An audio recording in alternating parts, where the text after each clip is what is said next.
అసెంబ్లీలో బీఆర్ఎస్ హంగామా. Speaker podium వైపు దూసుకెళ్లిన ఎమ్మెల్యేలు, అడ్డుకున్న మార్షల్స్. భూభారతి బిల్లుపైన చర్చ జరుగుతుండగా రచ్చ. అసెంబ్లీలో బీఆర్ఎస్ సభ్యులు హంగామా సృష్టించారు. ప్రభుత్వం తీసుకువచ్చిన భూభారతి బిల్లుపైన చర్చ సందర్భంగా ఇతర సభ్యులు మాట్లాడుతుండగా ఫార్ములా ఈ కార్ రేస్ పైన చర్చ జరపాలంటూ బీఆర్ఎస్ ఎమ్మెల్యేలు చర్చను అడ్డుకునేందుకు ప్రయత్నం చేశారు. స్పీకర్ పోడియం దగ్గర పోయి నానా హంగామా చేశారు, పేపర్లు చింపేశారు ఎమ్మెల్యేలు. ఇది బీఆర్ఎస్ పార్టీకి ఇది అలవాటు ఉన్న పనే. అందరినీ రెచ్చగొట్టాలి, ఏదో ఒకటి జరుగుతున్నట్టు ఒక హైడ్రామా క్రియేట్ చేయాలి. ఇది బీఆర్ఎస్ పార్టీకి ఉన్న అలవాటైన పని. అసలు అసెంబ్లీలో ధరణి పోర్టల్ పైన చర్చ జరుగుతూ ఉన్నది. అది ఆ ధరణి చేయంగా చాలామంది నిరుపేదలు భూములు కోల్పోయారు, అది క్రిమినల్ చేతిలో ఉన్నదని చెప్పేసి ఓ చర్చ జరుగుతూ ఉంటే దాన్ని పక్కదారి పట్టిస్తూ ఏం మాట్లాడుతున్నారు? ఈ కార్ రేసుల గురించి చర్చ జరగాలంటున్నారు. నిజంగానే మీరు ప్రతిపక్ష పాత్ర పోషించే వాళ్ళైతే నిరుపేదలకు దక్కాల్సినటువంటి ఇండ్ల గురించి మాట్లాడాలి, రైతులకు రావాల్సిన రైతు బంధు, రైతు భరోసా గురించి మాట్లాడాలి. ఇవన్నీ వద్దు, పింఛన్ల గురించి మాట్లాడాలి. ఇదేదొద్దు. ఇది కేటీఆర్ ఫార్ములా ఈ కార్ రేసుల సంగతి అందరికీ తెలిసిందేనే. 55 కోట్లు క్యాబినెట్ ఆమోదం లేకుండా ప్రభుత్వ ఖజానా నుంచి డబ్బును దొంగిలించి నువ్వు అక్రమంగా డబ్బును ట్రాన్స్ఫర్ చేసిన ముచ్చట ప్రిన్సిపల్ సెక్రటరీకి తెలిసిందేనే. అది అంతా అర్థమైతేనే ఉండే. 55 కోట్లు నీ ఖజానా, ఓకే నువ్వు కార్ రేసుల స్థాయి కాదు, మాది కాళేశ్వరం స్థాయి అని చెప్పేసి మీరు అనుకుంటున్నట్టున్నారు. అయితే దీనిపైన చర్చ పెట్టాలని చెప్పేసి ఇదైతే మొత్తం సభను తప్పుదోవ పట్టించేటువంటి పని. నిజంగానే ప్రభుత్వం కూడా దీనిపైన చర్చ పెట్టి ఇంకా ప్రజా సమస్యలను కూడా మాట్లాడాల్సినటువంటి అవసరం ఉన్నది. ఈ ధరణి పోర్టల్ గురించి కానీ, రుణమాఫీ గురించి కానీ, పింఛన్ల గురించి కానీ, నిరుపేదలకు ఇండ్ల గురించి కానీ ఈ సభలో చర్చ జరగాలి. సభకు రావాల్సినటువంటి ప్రధాన ప్రతిపక్ష నేత రాడు. ప్రధాన ప్రతిపక్ష నేత రాకుండా ఆ పార్టీ ఎమ్మెల్యేలు స్పీకర్ పోడియం దగ్గరికి పోయి ఒక దళితుడైనటువంటి ఆ స్పీకర్ని అవమానపరుస్తూ పేపర్లు చించేసి ఆయన మీదకి ఈసిరేసారు. ఎంత అధికార దాహం ఉంటే అధికారం కోల్పోయినటువంటి ఒక ఇబ్బందికర పరిస్థితి లోపల అసలు జీర్ణించుకుంటలేరు. అధికారం పోయిన తర్వాత జీర్ణించుకోలేనటువంటి పరిస్థితి. పేపర్లు చింపేసి పోడియం వైపు పరిగెత్తుకుంటా పోయారు. వాళ్ళను హరీష్ రావు తోటి సభ్యులు స్పీకర్ పోడియం వైపు ఇట్లా నెట్టేస్తూ ఉన్నాడు. అంతా పొద్దున్నుంచి వైరల్ అవుతున్నటువంటి వీడియోలు అవన్నీ మనం చూసినాం. సభను సజావుగా జరిపే క్రమం లోపల స్పీకరు చొరవ తీసుకుంటా ఉంటే అట్టెట్లా సభ జరుగుతుంది? అట్లా జరగద్దు కదా, ప్రజలకు నిజాలు తెలియద్దు కదా అని తప్పుదోవ పట్టించేటువంటి ప్రయత్నం చేశారు.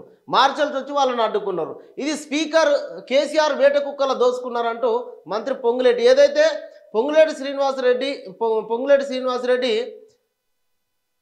భూభారతి గురించి మాట్లాడుతున్న సందర్భం లోపల ఈ భూభారతి మీద ఇది అద్భుతమైనటువంటి చట్టం, ఈ చట్టం ప్రజలకు ఏ విధంగా మేలు చేస్తుంది అని చెప్పిన తర్వాత మీరు అన్నటువంటి కార్ల రేసు గురించి ఒక సభ్యుడి గురించి సభను తప్పుదోవ పట్టించద్దు. కాబట్టి ఈ కార్ల రేసు గురించి మాట్లాడదాం. కాకపోతే భూభారతి చట్టం వివరాలను ప్రజలకు తెలియజేసిన తర్వాత, ఆ చట్టంలో ఉన్నటువంటి అంశాలను ప్రజలకు తెలియజేసిన తర్వాత ఈ చర్చ పెడదామని చెప్పేసి అటు స్పీకరు ఇటు మంత్రులు కూడా చెప్పడం జరిగింది. మంత్రులు స్పందించాల్సినటువంటి మంత్రులు కొద్దిమంది శాసన మండలి లోపల ఉన్నారు. వాళ్ళు లేనప్పుడు ఈ అంశం పైన చర్చ ఎందుకు, తర్వాత దీనిపైన చర్చ పెడదామని చెప్పేసి స్పీకర్ ఎంత చెప్పినా వినకుండా మొత్తం పోడియం వైపు దూసుకెళ్ళారు. గతంలో ఉద్యమ సమయం లోపల ఇట్లనే హరీష్ రావు ఇట్లనే రెచ్చగొట్టి బహుజన బిడ్డ అయినటువంటి శ్రీకాంతాచారిని ఆత్మార్పణం చేసుకునే దిశగా ఉసిగొలిపోయాడు హరీష్ రావు. ఆ ఒక్క కారణంతో ఎంతోమంది తెలంగాణ బిడ్డలు ఆత్మహత్యలు చేసుకున్నారు. ఇది ఉసిగొలుపుడు, వెనుక కూర్చున్నాడు. ఇది హరీష్ రావుకి కేటీఆర్కు పెట్టినటువంటి వెన్నతడు పెట్టినటువంటి విద్య. నిన్న అందరు ఎమ్మెల్యేలు చేతులకు బేడీలు వేసుకుంటే కేటీఆర్ హరీష్ రావు ఎనుకున్నారు. బేడీలు మన్నులేదు, వీళ్ళనిగా మీరు పోలే, మీరు ముందడికి పోరు అని చెప్పేసి వాళ్ళని పంపిస్తున్నటువంటి పరిస్థితి. ఈ కేటీఆర్ పైన ఆ సెక్షన్లు వర్తించవు. రాజకీయ కుట్రతోనే కేసు నమోదు. హైకోర్టులో మాజీ మంత్రి తరపు లాయర్లు కేటీఆర్ పిటిషన్ పైన కొనసాగుతున్నటువంటి విచారణ. ఇది నిజంగానే నిన్న నైట్ ప్రెస్ మీట్ పెట్టి నేనేం తప్పు చేయలేదు, అరెస్ట్ చేస్తే చేసుకోరి, నేను అరెస్ట్ చేసి నన్ను ఒక పెద్ద లీడర్ని చేస్తారు మీరు అని చెప్పేసి నిన్న చాలా డాంబికంగా మాట్లాడింది కేటీఆర్. మళ్ళీ ఇవాళ పొద్దున్నే లంచ్ మోషన్ పిటిషన్ ఎందుకు వేసిండు మరి కేటీఆర్? నిజంగానే నువ్వు సొక్కం పూసమైతే, నువ్వు అంత శుద్ధ పూసమైతే, నీదే తప్పు లేనట్లయితే నువ్వు కోర్టుకు ఎందుకు పోయినావు? మరి కోర్టుకు ఎందుకు పోయినావు? పోలీసులు వాళ్ళ పని వాళ్ళు చేసుకుంటారు, నిన్ను అరెస్ట్ చేస్తారు. నువ్వు నిజంగానే శుద్ధపూసం అవుతుంటాయి కదా, నిజంగానే ఓ పెద్ద స్థాయికి పోయేటోని అవుతుంటాయి కదా, మరి ఎందుకు ఇవాళ కోర్టుకు పోవాల్సి వచ్చి నువ్వు ఉన్న పలంగా? అసలు ముచ్చట ఏంటంటే ఆడ 55 కోట్లు ఆయన సొంతానికి వాడుకున్నాడు కాబట్టి క్యాబినెట్ ఆమోదం లేదు. అది ప్రజల సొమ్మును మీ కుటుంబ సొమ్ముగా, మీ కుటుంబ ఆస్తిగా ఆ డబ్బులను వాడుకున్నారు. ఇది ప్రజలకు తెలవాల్సినటువంటి అవసరం లేదా కేటీఆర్? నిన్న బాగా మాట్లాడి ఇవాళ కోర్టు మెట్లు ఎందుకు ఎక్కినావు? ఇప్పుడు విచారణ జరుగుతుంది. కేటీఆర్ ఇంకా అదే అహంకారం. ఫార్ములా ఈ రేస్ అంశంలో కక్ష సాధింపు లేదు, తప్పు చేసిన వాళ్ళకు శిక్ష తప్పదు. ఇది మొన్న దిల్సుఖ్నగర్ సంబంధించినటువంటి మహిళ రేవతి మరణిస్తే అల్లు అర్జున్ తప్పు ఉన్నదని చెప్పేసి, తప్పు చేసినోడు ఎంత పెద్దోడైనా కూడా శిక్ష తప్పదని చెప్పేసి మొన్న అల్లు అర్జున్ అరెస్ట్ చేసింది రేవంత్ రెడ్డి ప్రభుత్వం. ఇవాళ అదే దిశగా కేటీఆర్ తప్పు చేస్తే చర్యలు ఉంటాయి. కేటీఆర్ పెద్ద అదేం కాదు కదా. తెలంగాణలో ప్రజల సొమ్మును తిన్నటువంటి వ్యక్తి ఎవడైనా అరెస్టు కాక తప్పదు. ప్రభుత్వం తన పని తాను చేసుకుంటూ పోతుంది, చట్టం తన పని తాను చేసుకుంటూ పోతుంది, పోలీసులు వాళ్ళ పని వాళ్ళు చేసుకుంటూ పోతారు. అరెస్ట్ అవ్వాల్సి వస్తే అరెస్ట్ అవుతారు. వాళ్ళకి అధికారం కోల్పోయినా కేటీఆర్ ఇంకా అదే అహంకారంతో మాట్లాడుతున్నారని టీపీసీసీ చీఫ్ మహేష్ కుమార్ గౌడ్ మండిపడ్డారు.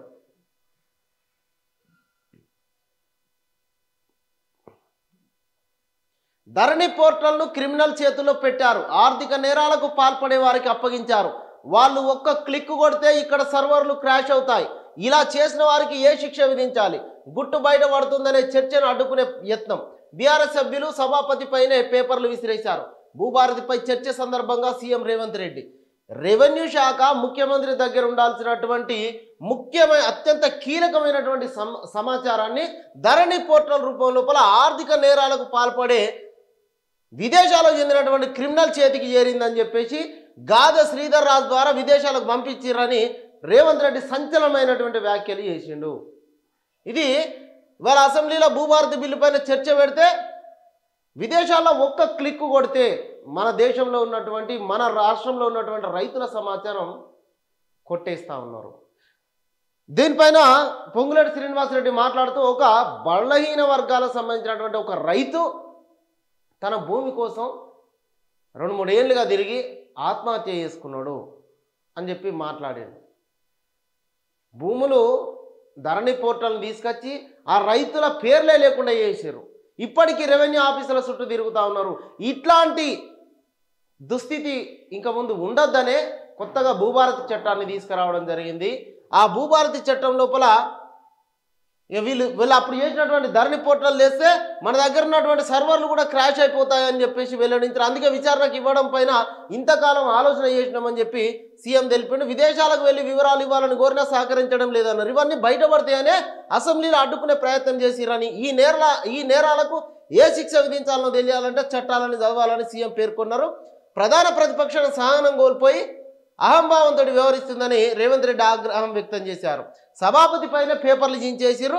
అయినప్పటికీ ఓపికతోటి సభను నడుపుతున్న స్పీకర్కు ధన్యవాదాలు కూడా చెప్పిండు.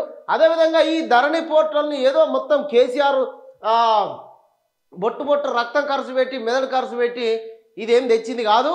ఇది ఒడిశా నుంచి కాపీ చేసి 2010 లోపలే ఈ ధరణిని తీసుకొచ్చిరు ఒడిశా ప్రభుత్వం. అయితే కాదు, ఈ ధరణి పోర్టల్ పైన అనేక సందేహాలు వెలుగుచ్చింది. దాంట్లో అనేక తప్పుల తడక ఉన్నదని చెప్పేసి అప్పుడే రిపోర్ట్లు ఇచ్చింది. అయినప్పటికీ కేసీఆర్ ఈ ధరణి పోర్టల్ను ఎవరి దగ్గర టెరాసిస్ అనే కంపెనీకి ధరణి పోర్టల్ను అప్పగించారు. ఈ ధరణి పోర్టల్ను అప్పగిస్తే ఆ తర్వాత ఈ ధరణి పోర్టల్ను టెరాసిస్ అనే సంస్థ పైన అనేక క్రిమినల్ కేసులు ఉన్నాయి. అయినప్పటికీ అదే సంస్థకు అప్పగించారు. ఎందుకంటే ఆ సత్యం రామలింగరాజుతో ఉన్నటువంటి సంబంధంతో ఈ ధరణి పోర్టల్ని తీసుకొచ్చి టెండర్లను ఆయన కుటుంబానికి కుటుంబ సభ్యులే దక్కించుకునే విధంగా అప్పుడు ప్రభుత్వం పావులు కదిపింది. ఇది కేటీఆర్కి అత్యంత దగ్గర ఉన్న కంపెనీకి ఈ ధరణి పోర్టల్ను అప్పగించారు. అనేక క్రిమినల్ కేసులు ఉన్నాయి ఆ సంస్థ పైన.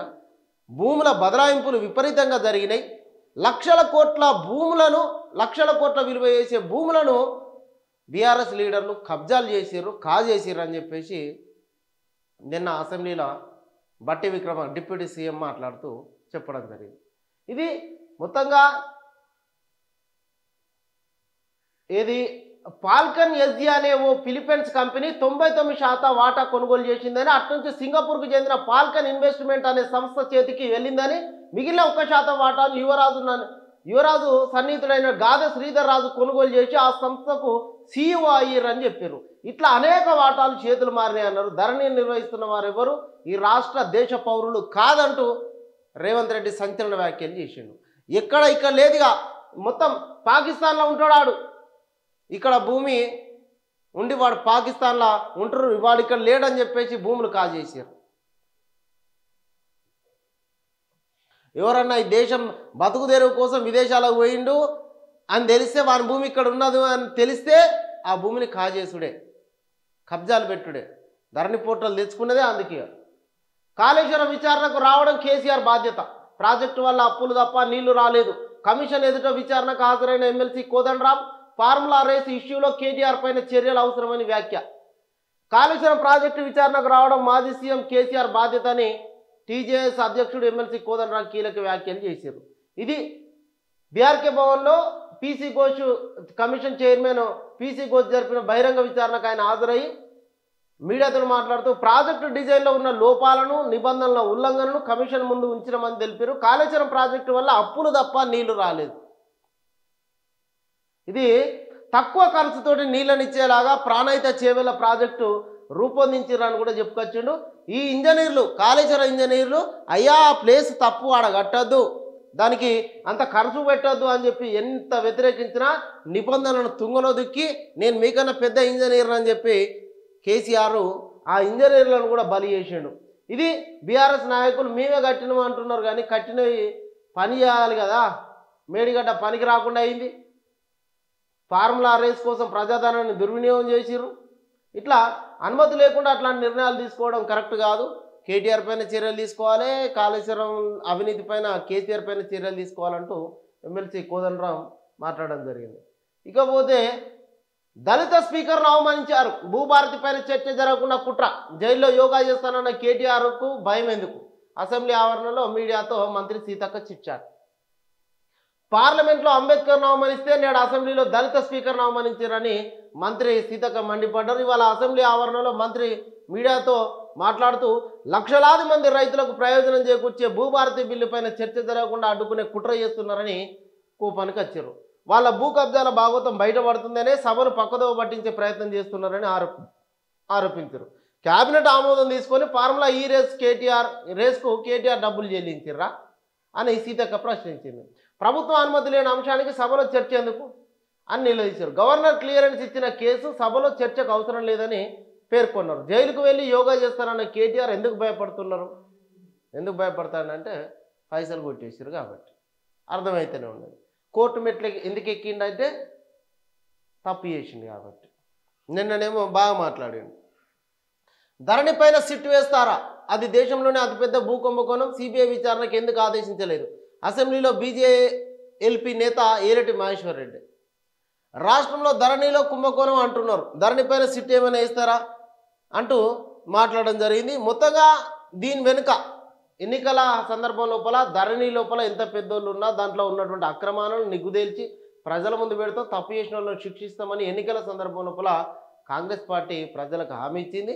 ఆ దిశగా ధరణిలో ఎంత కుంభకోణం జరిగినా వాళ్ళను ఎంతటోళ్ళు అయినా కూడా వదిలిపెట్టకుండా శిక్షిస్తే ఈ ప్రజాప్రభుత్వం పైన ప్రజలకు కూడా ఒక నమ్మకం అనేది కుదురుతుంది. జమిలి పైన జేపీసీలో ఎంపీ లక్ష్మణ్కు చోటు. ఈ జమిలి ఎన్నికలపైన ఏర్పాటైన జాయింట్ పార్లమెంటు కమిటీలో తెలంగాణ నుంచి రాజ్యసభ సభ్యుడు డాక్టర్ కె లక్ష్మణ్కు చోటు లభించింది.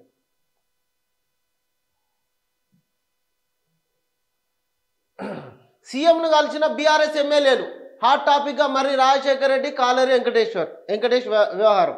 ఈ ఫార్ములా ఈ రేసు వ్యవహారం లోపల కేటీఆర్ అరెస్ట్ అవుతాడు అనేటువంటి ఒక ప్రచారం జరుగుతూ ఉన్న సందర్భం లోపల బీఆర్ఎస్ పార్టీకి సంబంధించిన ఎమ్మెల్యేలకు ఇదంతా ఎట్లా ఉన్నది, కేటీఆర్ అరెస్ట్ అయ్యేటట్టున్నాడు, 2-3 రోజులు అటే పోతే మళ్ళీ ఇప్పుడు హరీష్ రావు పార్టీ పగ్గాలు చేపడతాడా, మళ్ళీ ఎవరు ఉంటారు, ఇప్పటికే కేసీఆర్ అసెంబ్లీకి అత్తలేడు, కేటీఆర్ అరెస్ట్ అయితే ఆయన పార్టీకి ఎవరు కూడా దిక్కుండే పరిస్థితి ఉండదు. మరి ఇంతకు ముందే మనం ఇక పార్టీ మన దారి మనం చూసుకుందామని బీఆర్ఎస్ ఎమ్మెల్యేలు సీఎంను పోయి కలిసిరట. ఇది బీఆర్ఎస్ పార్టీ పైన ఆ పార్టీ ఎమ్మెల్యేలకు సన్నగిల్లుతున్నటువంటి నమ్మకం అర్థమవుతా ఉన్నది. ఎమ్మెల్యేలు ఆలధారాలు చూసుకుంటా ఉన్నారట. ఇక మొత్తంగా హాట్ టాపిక్గా మారింది మర్రి రాజశేఖర్ రెడ్డి, అదేవిధంగా అంబర్పేట ఎమ్మెల్యే కాలేరు వెంకటేష్ వ్యవహారం. నమ్ముతలేరు. ఇక అటు ప్రజలు నమ్మలే, అధికారం దూరం చేసారు.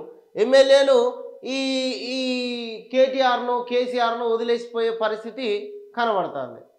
వీళ్ళు రోజుకొక కథలు, మొన్న ఆటో డ్రైవర్లకు మేమే భరోసాని ఇస్తామని చెప్పేసి కాకి చొక్కాలు పట్టుకోవచ్చు. ఎన్నడన్నా ఆటో డ్రైవర్ల సమస్యలను ఎన్నడన్నా అసలు వాళ్ళు ధర్నా చేసుకునేకి ధర్నా చౌక్ నుంచిరా, ధర్నా చౌక్ నుంచి పరిస్థితి. ఇలా ఆటో డ్రైవర్ల సమస్యలు మేమే పరిష్కరిస్తామంటారు, డాక్టర్ల సమస్యలు మేమే ముందుండి కొట్లాడతామంటారు. అధికారంలో ఉన్నప్పుడు ఎప్పుడైనా మీరు వాళ్ళ దగ్గరికి వాళ్ళని పిలిచి చర్చలు జరిపిరా? లేదు. సర్పంచుల బిల్లుల గురించి సర్పంచుల బిల్లులు పెండింగ్ పెట్టిందే బీఆర్ఎస్ ప్రభుత్వం. వాళ్ళను ఉసిగొలిపి ధర్నాలు చేపిస్తారు హైదరాబాద్లో, హోంగార్డులను ఉసిగొలిపి ధర్నాలు చేపిస్తారు హైదరాబాద్లో. సమావేశాలు జరుగుతున్నాయంటే ఎట్లా లొల్లి చేయాలి, ఎట్లా పంచాయతీలు పెట్టాలి, ఇక్కడ శాంతి భద్రతలకు ఎట్లా విఘాతం కల్పించాలన్న ఆలోచన చేస్తారు బీఆర్ఎస్ పార్టీ లీడర్. మొత్తానికి వాళ్ళకు కూడా నమ్మకం కోల్పోయింది. రేవంత్ రెడ్డిని కలుస్తూ ఉన్నారు. ధరణిపైన ఫోరెన్సిక్ ఆడిట్ ఆదేశాలు ఇస్తూ అసెంబ్లీలో మంత్రి పొంగులేటి ప్రకటన. ధరణిపైన ప్రభుత్వం ఫోరెన్సిక్ ఆడిట్కు ఆదేశాలు ఇస్తున్నట్టు మంత్రి పొంగులేటి శ్రీనివాసరెడ్డి సభలో ప్రకటించారు. ఇవాళ అసెంబ్లీలో భూభారతి బిల్లుపైన చర్చ సందర్భంగా ఆయన మాట్లాడుతూ ధరణిపైన పూర్తి స్థాయిలో విచారణ జరిపిస్తామని అన్నారు. గత ప్రభుత్వ హయాంలో 1000 కోట్లు విలువ చేసే భూములు చేతులు మారాయని ఆరోపించారు. లిటిగేషన్లో ఉన్న భూములను పార్ట్ బిలో పెట్టి వాటిని సక్రమం చేసుకున్నారని తెలిపారు. దోచిన భూములను బీఆర్ఎస్ నేతలు తమ అస్మదీయులకు విచ్చలవిడిగా రిజిస్ట్రేషన్ చేసిరని చెప్పుకొచ్చారు. ఇది అధికారులు నో అబ్జెక్షన్ లేదు, కొన్ని చోట్ల భూములకు యజమానులు ఇక్కడ లేరని, పాకిస్తాన్ వెళ్ళిపోయారని అధికారులు నో అబ్జెక్షన్ చెప్పిరని కాజేసారు. ధరణి పేరుతో నిరుపేదల ఆస్తులను కూడా కొల్లగొట్టిరని ఆయన ఫైర్ అయ్యారు. బీఆర్ఎస్ అక్రమాలను నిగ్గుదేలుస్తామని చెప్పి అసెంబ్లీలో మంత్రి స్పష్టం చేశారు. ఇది